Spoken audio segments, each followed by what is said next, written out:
The Judgment Sphere was the largest structure in the known galaxy. It floated at the center of the Council's territory, a massive ball of black crystal that could hold a small moon inside it. For 10,000 years, the galactic races had gathered here to make laws, settle disputes, and pass judgment on those who broke the founding compact. Today, they had gathered to execute a human girl. Kira Vance stood in the center of the great chamber with her hands bound by chains that glowed with blue light. She was 17 years old. She had brown skin, black hair cut short, and eyes that seemed too old for her young face. She wore the torn remains of a colonist's work uniform, still stained with dirt from the hydroponic farms where she had hidden while her world burned. Around her, rising up like a mountain of seats and platforms, sat the representatives of 12 alien species. The Velith were there, insect-like creatures with 100 eyes each, clicking their mandibles in what might have been excitement or hunger. The Koshri watched with their snake bodies coiled around their floating chairs, their forked tongues tasting the air. The Morveth sat like statues carved from living stone, their faces showing no emotion at all. There were others too. The gas beings of Thrall, contained in special suits. The crystalline Vesari, who communicated through pulses of light. The twin-bodied Kethrani, who always spoke in harmony. All of them had come to watch the last human from the Prometheus rising colony face her death. Kira looked up at them without fear. She had already lost everything. Fear seemed pointless now. 3 weeks ago, she had been a normal girl. She had helped her mother in the greenhouse, argued with her younger brother about whose turn it was to clean the water filters, and dreamed about what Earth might look like someday if she ever got to visit. The Prometheus Rising was a colony ship carrying 4,000 humans to a new world at the edge of explored space.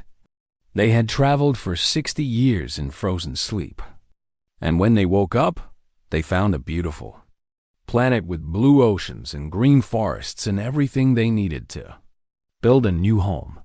They did not know that the planet was already claimed.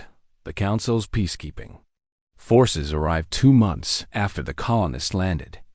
The humans tried to explain that they meant no harm, that they did not know anyone owned this world, that they would be happy to share or even to leave if that was required. The Council's forces did not listen. They had orders.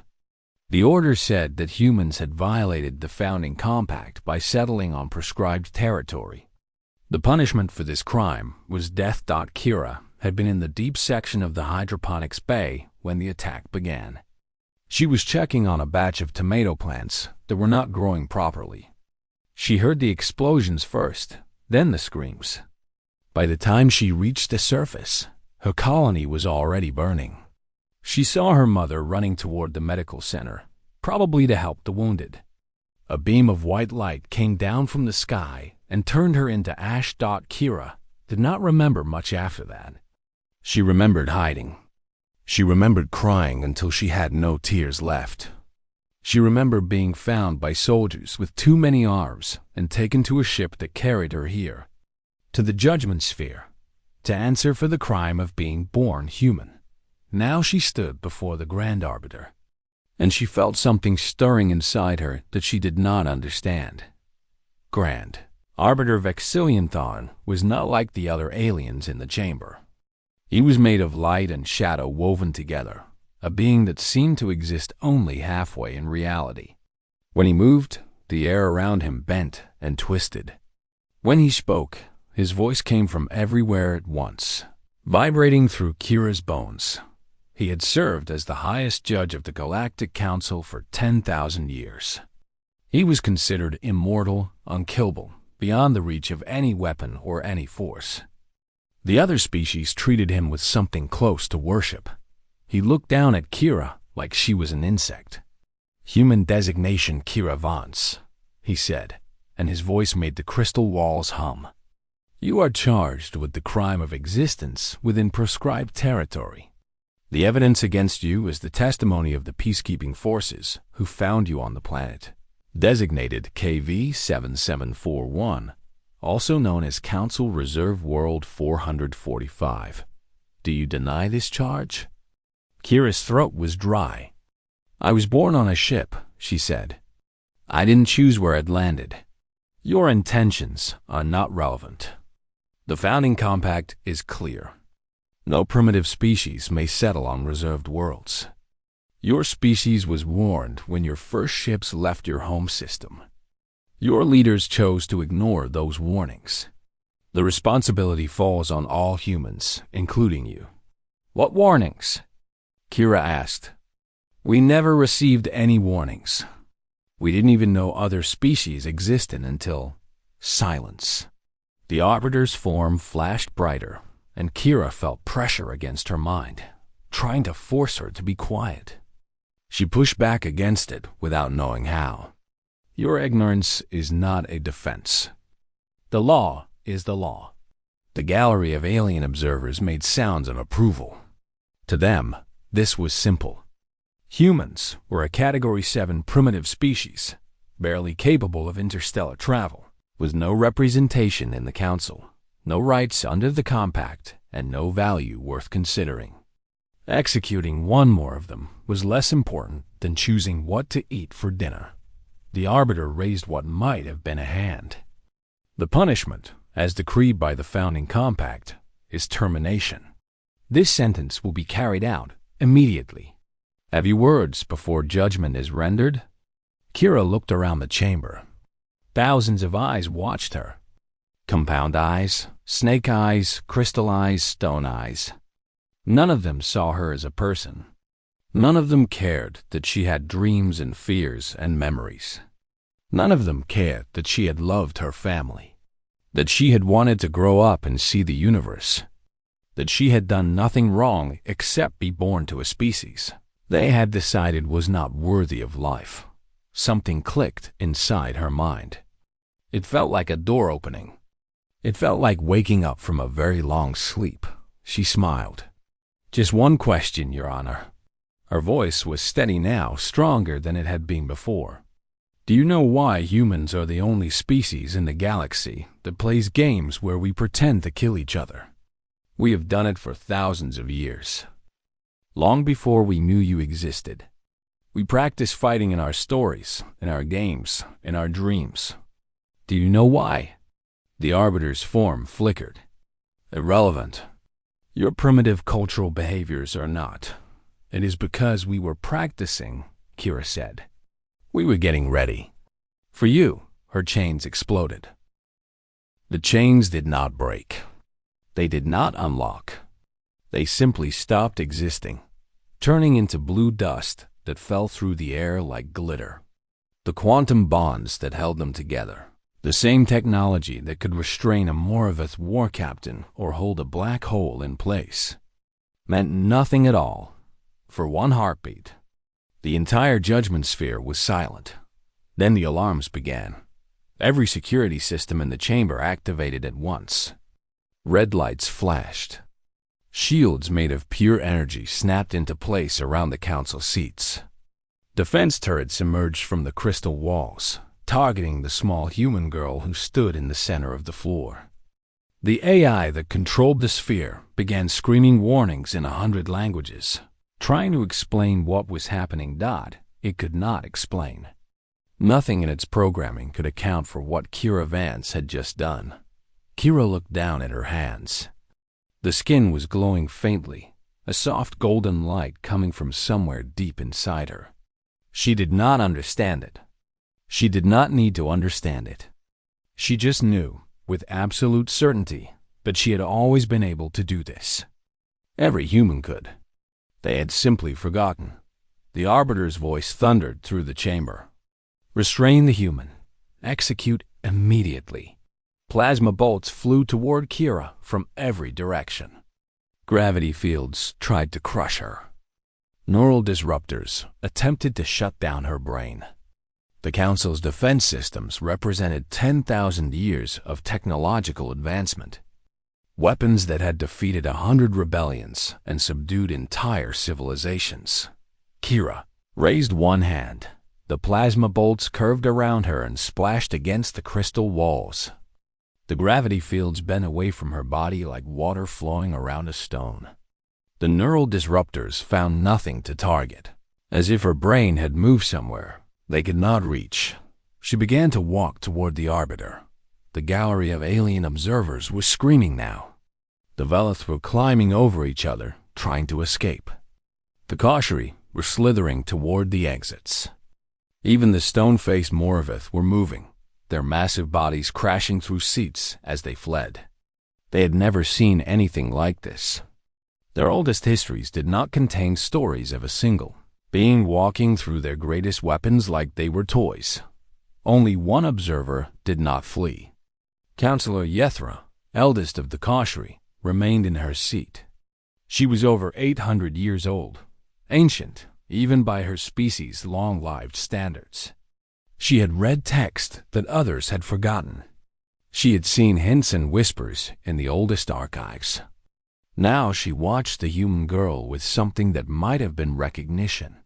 Kira walked calmly across the chamber floor. More weapons fired at her. More weapons failed. She did not run. She did not hurry. She simply moved forward, step by step, while the most advanced technology in the galaxy proved useless against her.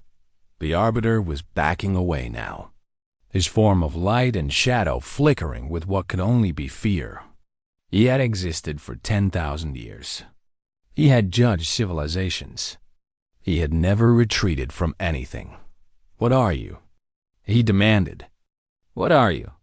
"I am human," Kira said simply. She reached the base of his platform and looked up at him. He towered over her, a being of cosmic power, ancient beyond measure. She was a 17-year-old girl in torn clothes, with dirt still under her fingernails from the gardens she would never see again. She jumped. No human could jump 40 meters straight up. No human could pass through defensive barriers that would have torn apart a warship. No human could move fast enough to catch a being that existed partially outside of normal time and space. Kira did all of these things. She caught the Arbiter by what served as his throat. His light burned her hand, but she did not let go. She felt the heat eating at her skin, and she watched it heal almost instantly, new flesh growing to replace what was destroyed. "You killed 4,000 people," she said. Her voice was quiet, but it carried through the entire chamber. "You killed them because of laws they did not know existed. You killed them because you thought they were weak. You killed my mother. You killed my father. You killed my brother Marcus. He was 9 years old. He liked to collect rocks from every planet we visited. He had 17 rocks in his collection. He wanted to get 100. The Arbiter struggled against her grip. Energy poured from his body, enough power to destroy a city, but it flowed around Kira like she was not there. "The Moravith say you cannot be killed," Kira continued. "They say you exist outside of death. But my grandmother told me a story once. She told me about her grandmother, who lived on Earth during a terrible war. One night, a creature of light and shadow came to her village. The people said it was a demon, something that could not be killed by any weapon. My grandmother's grandmother was 6 years old. She found a broken piece of mirror, and she believed with all her heart that the light of the moon reflecting off that mirror would send the demon back to where it came from." Kira pulled back her other fist. She was right. The creature died. Not because of the mirror, because of what she believed. Because humans can do impossible things when we need to. Because we have been fighting monsters since before we had words for what we were. The Arbiter's voice was a whisper now. "Please, mercy. Did you give mercy to my brother?" Kira asked. "Did you give mercy to the children in our nursery? Did you give mercy to the old and the sick who could not run?"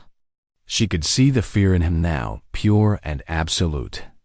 This ancient being, this unkillable judge, was afraid of a teenage girl. And he was right to be afraid.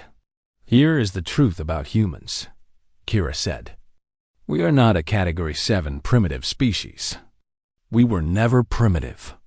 We were just sleeping. And you have made a terrible mistake." She struck. Her fist passed through the Arbiter's core, through the essence of light and shadow that formed his being. She felt him come apart around her hand, felt 10,000 years of existence unravel like a thread being pulled from a piece of cloth. Grand. Arbiter Vexillion Tharn screamed once, a sound that broke windows across the judgment sphere. Then he was gone, reduced to scattered sparks of light that faded into darkness. Kira landed softly on the platform where he had floated. She stood alone, surrounded by the empty air, as the echoes of the Arbiter's death faded into silence. The judgment sphere was completely quiet now. No alarms, no weapons fire. Just thousands of alien beings staring at the human girl who had just killed an immortal. Kira turned to face them. Her hands were still glowing. Her eyes held fire. "Now," she said, "we are going to talk about what happens next." Nobody moved. Nobody spoke. The judgment sphere had seen 10,000 years of history, had witnessed the rise and fall of empires, had held the fates of billions in its crystal halls. But it had never seen anything like this. A being they believed to be immortal had been destroyed by a child, and now that child stood on the highest platform, surrounded by the ashes of their oldest beliefs. Kira could feel them watching her. She could feel their fear like a cold wind against her skin. Some part of her wanted to comfort them, to tell them she would not hurt them, that she was not a monster. But another part of her, a newer and stranger part, understood that their fear was earned. They had killed her people. They had earned every drop of terror they were feeling now. She waited. Finally, movement came from the council seats. Councillor Yethra, the ancient Kashri, was uncoiling her serpentine body and descending from her platform. Her scales were the color of old silver, marked with patterns that told the story of her 800 years of life. She moved slowly, carefully, as one might approach a wild animal or a loaded weapon. The other council members hissed and clicked their warnings. They told her to stop, to stay safe, to let the security systems handle this. Yethra ignored them. She had read the old texts. She knew that no security system in the galaxy would help them now. She stopped 10 meters from Kira and lowered her head in a gesture of respect that she had not shown to anyone in 3 centuries. "You know what I am," Kira said. It was not a question. "I suspected," Yethra replied. Her voice was dry and old, like leaves rustling in the wind. "The founders left warnings in their archives. Most of my people thought they were myths, stories to frighten children. I was not so sure." From above, Councillor Breveth of the Morveth shouted down. His stone face was cracked with emotion that his species rarely showed. "What warnings? What are you talking about? This is impossible." The Arbiter was beyond physical harm. He existed in 12 dimensions. No weapon could touch him. Yethra turned her ancient eyes toward him. "She is not a weapon, Breveth. She is something much older, much more dangerous." "Explain," Kira said. "Tell them what you know. Tell them what the founders really were and why they left." The old Kashri was silent for a long moment. When she spoke again, her voice carried to every corner of the chamber, amplified by systems that still functioned despite everything. "The founders came to this galaxy 9 billion years ago," she began.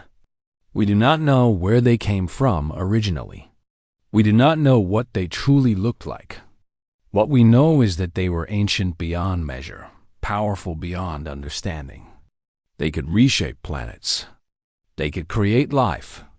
They could move through time as easily as we move through space." This much was common knowledge among the council species. Every child learned about the founders, the great beings who had built the foundations of galactic civilization before disappearing into the void. "The founders did not create life in this galaxy," Yethra continued. "They found life already beginning to emerge, on many worlds. They watched it develop. They guided it. They adjusted conditions to help intelligent species arise. Most of them, anyway. What do you mean, most of them? Demanded one of the Velith counselors. There was one world they did not create. One world where life had already begun before they arrived, evolving faster and more aggressively than anywhere else in the galaxy. A small blue planet orbiting a young yellow star. The founders were curious about it. They decided to watch and see what would develop there. Kira felt something stir in her chest. She knew what world Yethra was talking about. For 4 billion years, the founders watched this planet, Yethra said. They saw ice ages come and go. They saw mass extinctions that killed most of the life on the surface. They saw asteroids strike, volcanoes erupt, continents split apart and crash together. And through all of this, life on this planet did not merely survive. It grew stronger. It adapted. It evolved. The chamber was completely silent now. Even the security systems seemed to be listening. Eventually, the founders grew concerned. The dominant life forms on this planet were developing too quickly. They were solving problems that should have taken millions of years in mere generations. They were learning to use tools, to build communities, to pass knowledge from parent to child. And there was something else about them. Something that made the founders afraid. What? Brevith asked. His voice was quiet now. Yethra looked at Kira. They did not fit the patterns. Every other intelligent species in the galaxy followed predictable paths. They evolved, they developed technology, they reached a certain level of advancement, and then they stopped. They found their place in the cosmic order and stayed there. But these creatures from the blue planet, they never stopped. They kept pushing. They kept reaching. They broke every model the founders had ever created. So what did the founders do? Kira asked. She already knew the answer, but she wanted the others to hear it. They tried to stop you. Yethra's voice was heavy with old guilt. They sent an asteroid to destroy the great lizards who ruled your planet, hoping that would slow your development. It did not work. Smaller creatures rose to take their place, creatures who were even more adaptable. The founders adjusted your sun's output to create ice ages. Your ancestors survived, and they grew smarter. The founders seeded your world with diseases. Your people developed medicine. Every obstacle they placed in your path, you overcame. And then? Kira prompted. And then the founders did something they had never done before. They ran. Yethra's tongue flickered with what might have been shame. They gathered their things, wrote their warnings in the archives, and fled this galaxy entirely. They left us their technology, their laws, their government. And they left us one instruction, one command that was more important than any other. Do not let the humans leave their world, Kira finished. Yes, we were supposed to contain you, to keep you on your planet until, well, they did not say until what. Perhaps they hoped you would destroy yourselves. Perhaps they thought they would return someday when they had figured out how to stop you. We do not know. All we knew was that we were not supposed to let you reach the stars. But you failed, Kira said. Yes, your species developed faster than we expected. By the time we realized you were building ships that could leave your solar system, it was too late to stop you quietly. So we did what we could. We sent warnings. We marked territory. We hoped you would respect our boundaries. We never got your warnings. We did not know you existed. Yethra nodded slowly. I suspected as much. But the Council was afraid. When your colony ship landed on a reserved world, they saw it as the beginning of the invasion the founders had warned about. They decided to send a message. To destroy one colony so thoroughly that your species would never dare to leave your home again. Kira felt the anger rising in her chest again, but she controlled it. There would be time for anger later. Right now, she needed answers. What am I? She asked. What did the founders see in us that scared them so much? Yethra lowered her head again. The founders did not seed the galaxy with life. They found it. They guided it. They controlled it. But they did not create it. She paused. You are the creatures they found at the beginning. You are the original pattern from which all other life in this galaxy descends. You are not just another species that evolved on some random world. The old Kashri raised her eyes to meet Kira's gaze. You are the apex predators of the universe. And you have just woken up. The silence in the chamber lasted for a long time after Yethra finished speaking. The council members sat frozen in their seats, trying to understand what they had just learned.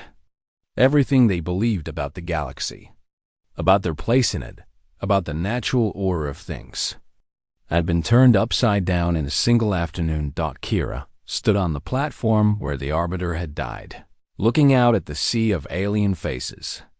She could see the fear in them, but she could see other things too: confusion, shame, and in some of them, the first tiny seeds of something that might become respect.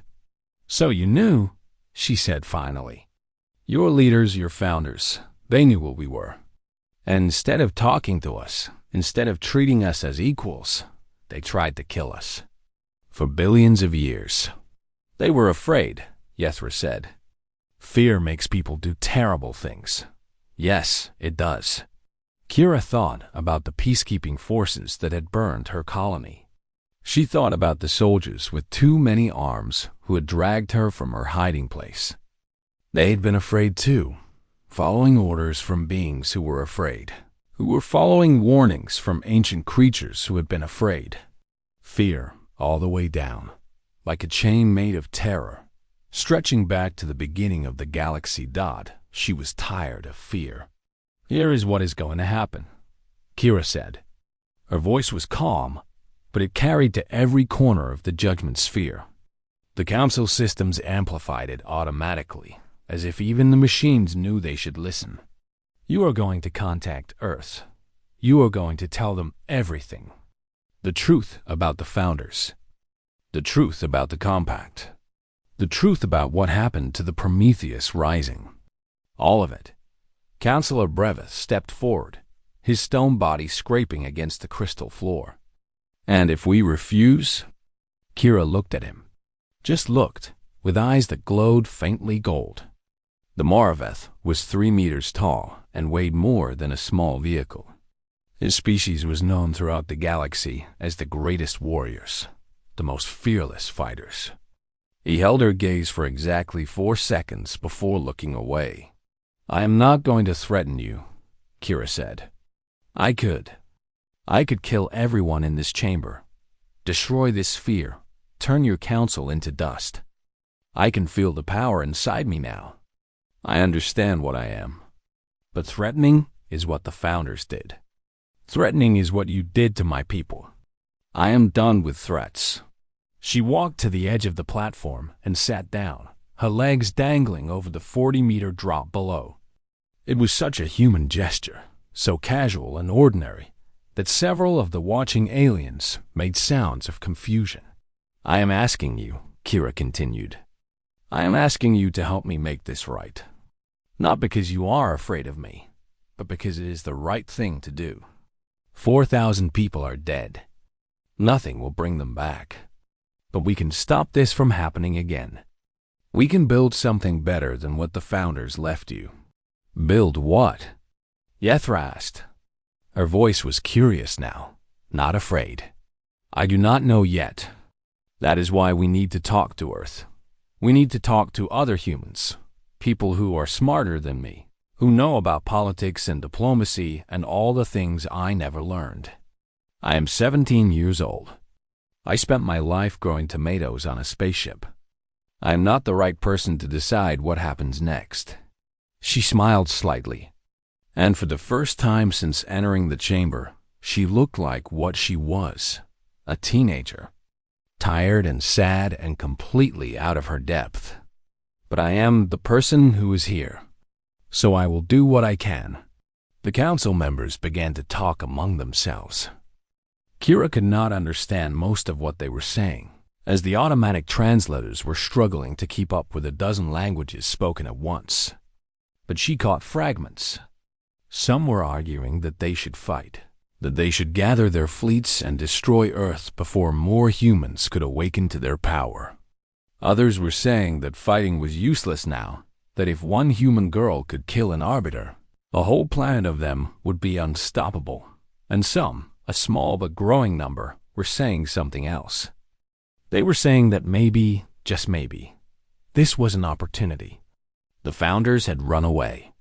They had left their children to face a threat that terrified them. What if the founders had been wrong? What if the founders had been wrong? What if the humans were not a threat at all? Yethra slithered closer to the platform where Kira sat. "What you are asking is not simple," she said quietly. "The Council has operated for 10,000 years on the rules the founders left us. Many species benefit from those rules. They will not want to change. I know.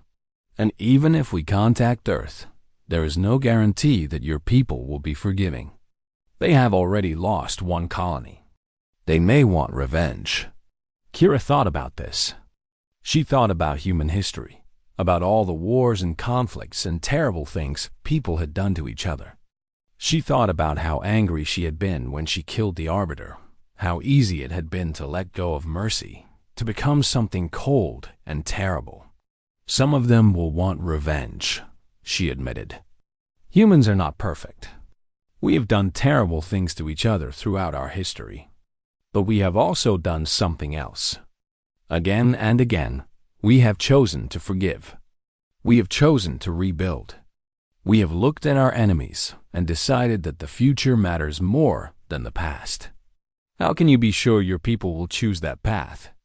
I cannot be sure, but I have to believe they will, because the other option is a war that will destroy everything." Kira looked up at the stars visible through the crystal ceiling of the sphere. "Humans are the apex predators of the universe. I understand that now.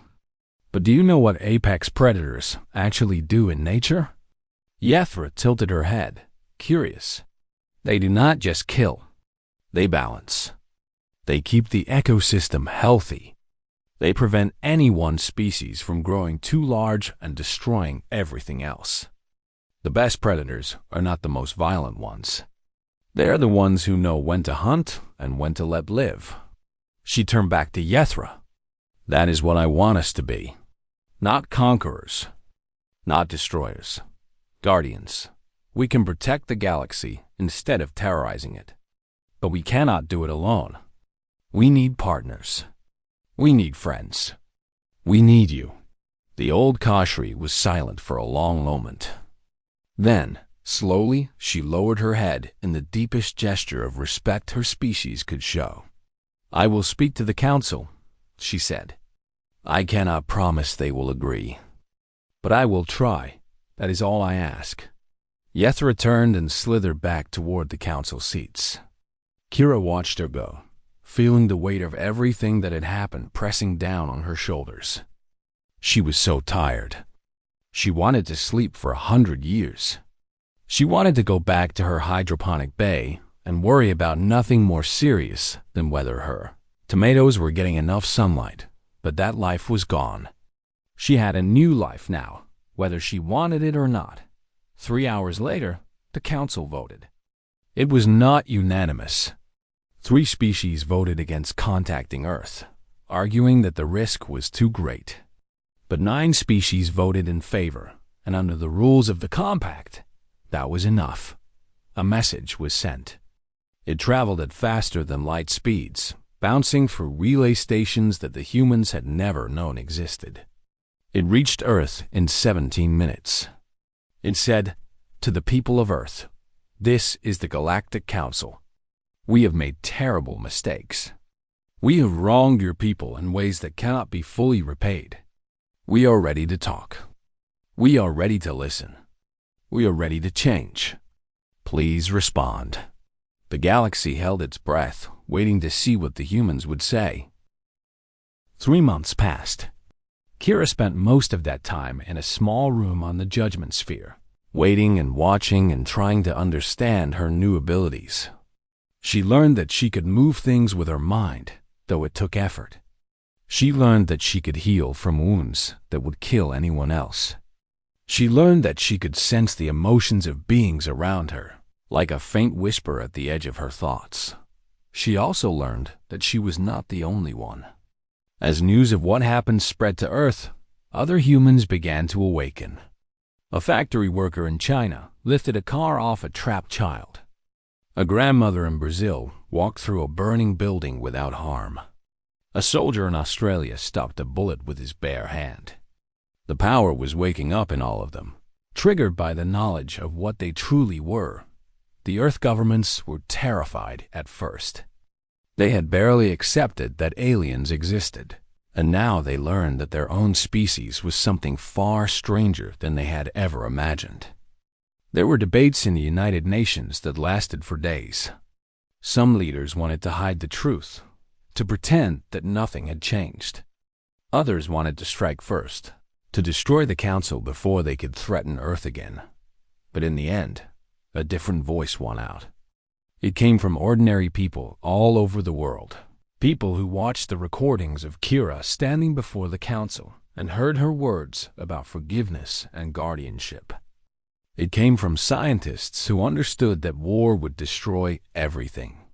It came from parents who wanted their children to have a future. Earth responded to the Council's message. The response said, "We are coming to talk. Please do not be afraid." Now Kira stood on the observation deck of the Judgment Sphere, watching the first human fleet arrive.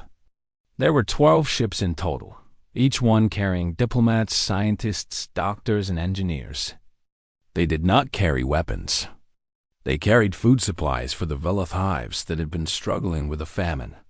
They carried medical technology that could help the Moraveth cure a plague that had been killing their children. They carried seeds from Earth, gifts from one living world to others. Yethra coiled beside her, watching the ships dock through the massive windows. "I do not understand your kind," the old Kashri admitted. "You have every reason to destroy us. You have the power. We killed 4,000 of your people. Why offer peace?" Kira considered the question. It was the same question she had asked herself 1,000 times over the past 3 months. "When I killed the Arbiter," she said slowly, "it felt right. It felt justified.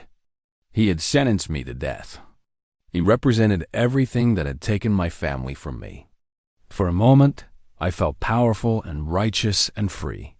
She paused, watching a human ship extend its docking bridge toward the sphere. "But afterward, I felt empty. Killing him did not bring my mother back. It did not bring Marcus back. It did not undo the harm that had been done.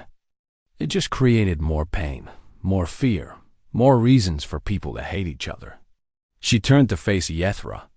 "I am the most powerful being in this galaxy right now. I could kill anyone I wanted.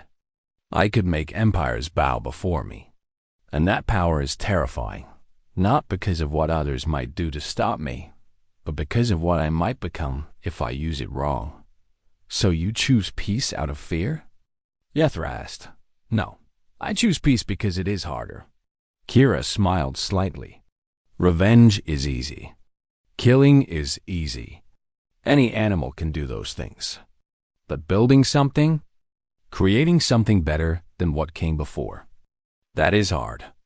That takes courage and patience and the ability to see enemies as potential friends.